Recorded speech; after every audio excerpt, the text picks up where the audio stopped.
You are now listening to the Keith Ferrante podcast, hosted by the one and only Keith Ferrante. Yo, Keith Ferrante here. How you guys doing?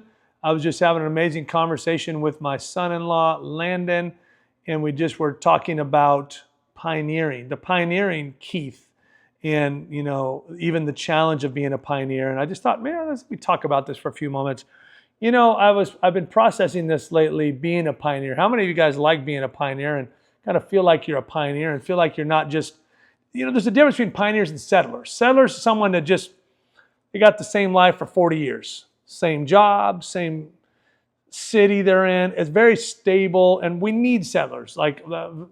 Settlers an important gift, and we need people that are very stable, but then there's a few that are pioneers, and I'm a pioneer, and maybe you are. There's a lot of entrepreneurs are pioneers, and people that go after creating, continually finding new ways of income, new ways of revenue, new impact, but I've always been a pioneer, and in this last season I've been processing the being a pioneer, and I've kind of recounted like 5 major pioneering endeavors I've had over the last 27 years of marriage, and was able to kind of, just because of where I'm at currently in this season and a transition I'm in, where I've sold an organization that I built, founded, ran, built a whole big thing out of it, and then sold it, and it's like, it's a big deal to let go of something, because that becomes your identity in some ways. And it's important in that season as you pioneer that what are you doing when you're pioneering? For me, I've found these 5 major seasons in my 27 years of marriage that we transitioned. There was a new identity. I became something more each time. I found a new side of God that I'd not seen. I found a new way of income that I didn't have. I found some new relationships and a whole new kind of way of operating. And so kind of moving from one season to the next, I'm speaking to those who are a little bit more pioneer, and maybe you're a settler, but maybe you have pioneers around you, and I hope you understand them a little bit better. And let me just real quickly show you the 5 seasons that I've been in. The first season, and kind of just show you how it works. Because what happens is you're building, it's like you're climbing a mountain. If you could kind of see a picture of a season being a mountain climb, and you're climbing this mountain, but as a pioneer, you're leading the territory to climb this new mountain. And there's other people behind you that are learning from you as you're climbing this new way of doing things. But as you climb the mountain, you learn new things. My first mountain to climb, I'm a 3rd generation pastor. So I was pastoring. I started off pastoring at 22, but I started climbing this mountain when I began to kind of change the trajectory of what was given to me as a pastor. The 3 generations of a certain way of pastoring, a denomination, a value system that was all the same. And and when I began to pioneer, I began to embrace some different aspects of God that maybe wasn't necessarily given to me by my father and my grandfather. They gave me Christianity, loving God, connecting to Holy Spirit in a certain way, the Bible. I'm so thankful for so much. But then I came to a point where God began to introduce a new side of himself. He began to introduce joy. He began to introduce the supernatural in a whole new way, the prophetic, this, that. And I began to be I was on the journey of becoming what I would call a revivalist pastor. And that might be weird language for some people, because I'm just kind of sharing my journey. At that time, that was a major upgrade for me. I was just a pastor. And becoming a revivalist pastor meant people that would come into my environment, they would hear God. They would feel the presence of God. They would receive healing and miracles. And there was a culture that we built. And it took me some years to transition into that. And I had a bunch of people that didn't want that version of me. They didn't want me to become that. So they left, or they fought against it, or they bashed it. They even said, we want the old version of Keith. And I didn't pick this version like, I think I'll decide to be this. It found me.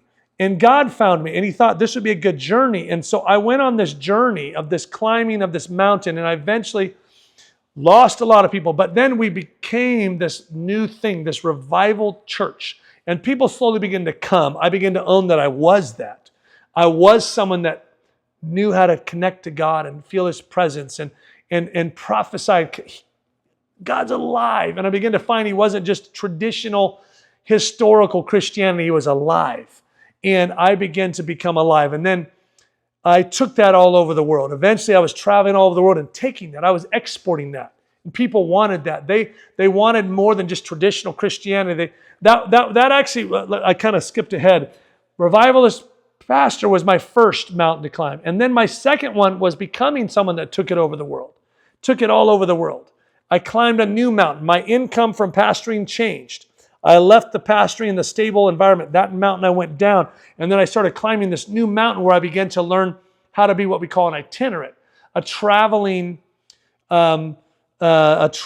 speaker. And I wrote books, and I began to learn. And back then you had CDs you sold, and I learned to do this whole thing. I built this whole.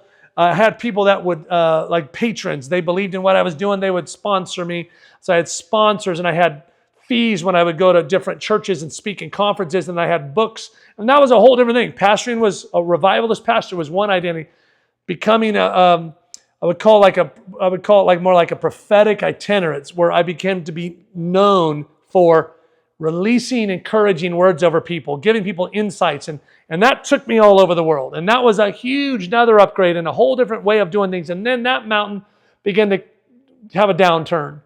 And then that was pioneering. I pioneered that. And then I pioneered this new thing. My family line, I was pioneering new ways, and even in my family, I was opening up new expressions. So even those around me, not just my own family, but people that I connected to in my spiritual, like church and space, they could see, oh, wow, if Keith could do that, I could do that. That's what pioneers do. You're not just there for yourself. You're there to help others see there's more if you want it. If you want to stay and you want to be a settler, stay, continue, that's great. But here's a pioneering journey. There's more. And so then I moved to my third season, which was, I began to move to learning how actually to train up a bunch of highly gifted, intuitive people we call in the church space prophets in the space that I was in. And I built a whole, what then became a 9-year journey where I trained thousands of people to discern whether they had that gift, how to be very good at it, how to be healthy relationally, how to hear God, how to communicate that to others, how to impact influencers and leaders. And there became this whole new thing that I embraced, where I was embracing that I was a prophet and that I had a mandate to help others step into that. And so there was that third journey where I was learning to embrace that. That was a lot of fear around that. I can't call myself a prophet, and what does this mean? And like every journey of pioneering, you're embracing a new identity. You're embracing a new way of income. In that season, the third season, I began to learn how to try to pull people into a school structure where they pay a couple $1,000 to be a part of your school system for 9 months. And the second season, I'm learning how to get income through traveling and books and this. The first season, I'm just taking a salary from the church. I'm seeing God's provision come through that. So every season in pioneering, there was new provision. There's a new identity I was embracing. There's a new side of God and a new realm and a whole new ecosystem that was happening around me. And then I moved into the fourth season, which was about becoming an entrepreneur. And that was a big one. Every one of these pioneering journeys was like, oh, I'm not an entrepreneur. Those guys are real entrepreneurs. I'm not an entrepreneur. And so I created a bridge language. I wrote a book called Fivefold Entrepreneur, which means someone that takes sort of a church culture, pastor, teacher, evangelist, prophet, apostle, and he merges it with entrepreneurship. And I created a new concept. That's what pioneers do. They create new concepts. And by the way, just a little side note, there's a difference between pioneer and trailblazer. Pioneer can go into new territory and show a new way, but they don't necessarily have to take anybody with them. We can admire them. I've seen a lot of people that you can admire, but you don't know how to get where they got. It's like, wow, they did. Trailblazer, what does they do? They blaze a trail, and they might come after a pioneer, or they might also be the pioneer, but they create a trail that then they show people around them how to get down that trail.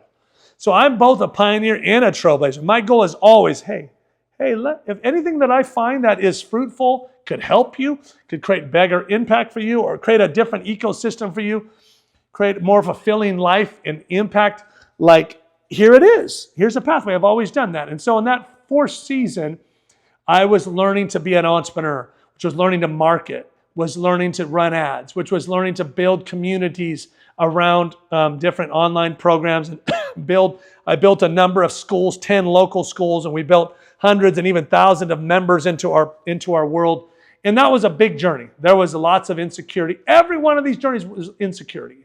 Every one of these journeys, there's fears. There's a specific fear you have to overcome in each pioneering that really takes you to the next level.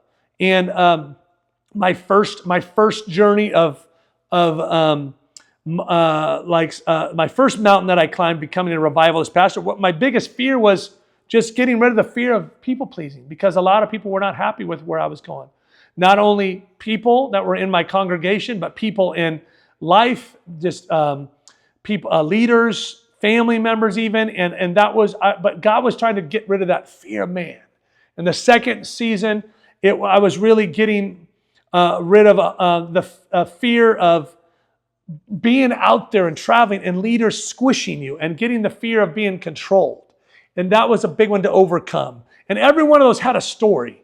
And the 3rd season, I was really having to get rid of the fear of, I can't call myself this. I can't call myself a prophet. I can't raise up prophet. I had a bunch of people saying, there's no prophets today. I was wrestling with all sorts of, there's a different fear in each one. The 4th one, entrepreneurship journey. And as I'm becoming a 5-fold entrepreneur, I'm owning that new identity. It's like the fear was, is this okay to make money and to market and sell and do all these things as a Christian, and combine a Christian product with marketing mechanisms and advertising? And there was a lot of fear on that. I took a lot of rejection from people, a lot of hits, a lot of questions. If you want to be a pioneer, welcome to that journey. But you know what? There's a treasure, there's a reward for those that are pioneers. And then the last season, which I'm currently on and still in the middle of the journey. I'm not always at the end. I'm not at the success at the top of the mountain. Look, he's succeeding. I'm finding it. Is just embracing for me that I am royalty and I'm a king, and God's put me amongst royalty and nobility and in the business world and the government world. And it's like, you have to learn to acclimate to being, you don't have to be at their level of status or their level of title or this or that, but you have to know that you are a king that stands amongst kings if you're going to have impact and fulfill your assignment.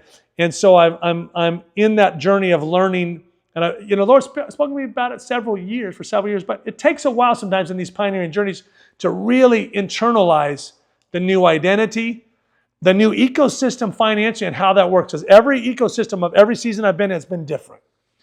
Every one of them is acceptable. God provided for me in every one of these. He was a father that was faithful in provision in every season that I've been in, but every season's been different identity, different fears, different rewards, different journey, different people that joined you. Some people did not join you for the next journey. When you went to the next journey, some people couldn't make it. They did not have a passion for where you're going. Some of them didn't understand it. Some that were with you in the last season began to heckle you in the next season because they thought, that's not biblical, that's not God, that's not valid. And that's the journey of a pioneer. And I am one of those. I've learned to be one of those. There is some pain to it. But you know how you make it? You learn the joy. You learn to enjoy the journey. You learn to enjoy, yes, you're a pioneer, and so you're pushing for the new, but you learn to enjoy. And the Lord told me that if you don't enjoy the journey, you won't enjoy the destination. So you have to enjoy the journey of being a pioneer rather than just the outcome. And it's like, so I've learned, and that's been a journey for me, being an Italian, can be a little impatient. It's like, okay, I'm going to enjoy. I'm going to take the best parts of the Italian, enjoy the food, enjoy the drink, not the impatience of the Italian. And I'm going to enjoy the journey And I'm on a journey. God's doing some amazing things. It's so wonderful to be a part of it. And I'm also in no man's land. I also have no idea where I'm going. I have things that God has said that tells me what my future is going to be. And I hold on to those and I remind myself of those. And I'm looking at those and studying those because they give me just a little glimmers of where this is all going. But I'm also being very careful not to take what was from before and try to put it into the next. And when you're a pioneer, you got to be careful because sometimes in the pain of that transition, money's not working as well, relationships are not working as well. Some things have left you from the past successes so that you can then step into the new, because that pain causes you to keep moving forward. And it keeps, and I decided, it's like, I don't want out of the pain. I want to stay in the pain because the pain is a gift. But it's like, Lord, don't keep me in the pain beyond where, help me not to be blindsided. So I'm missing something. I got to keep circling the mountain because I'm not seeing it and I could be finding my way out. So it's a journey, guys. And I'm just sharing the journey that I'm currently in and even some fresh stuff that I'm currently receiving. If you're one of those pioneers, I just pray for courage to keep moving forward where you're at. I pray for you to have courage to let go of what you need to have to let go of from the old season. And ask yourself 3 questions. What should I let go of from the last season? What should I continue with from the last season that's going to stay with me? And then what's new? What is new that God is doing? Ask yourself those 3 questions. Those will help you as a pioneer in wherever you're pioneering, whatever industry, life, season you're in. Go on the adventure because it's boring sometimes. Don't go back. Don't be like some people that want, oh man, the old days were great. The Bible says the old days are not better than the new days. So don't glamorize the old days. Keep looking forward because there's something amazing for you as you look forward. It's going to be a really great outcome. And hope this was helpful for you. If it was, just let us know. Put some questions in the feed. Share this with somebody else. And man, have an amazing day. We hope to talk to you guys again soon. Peace.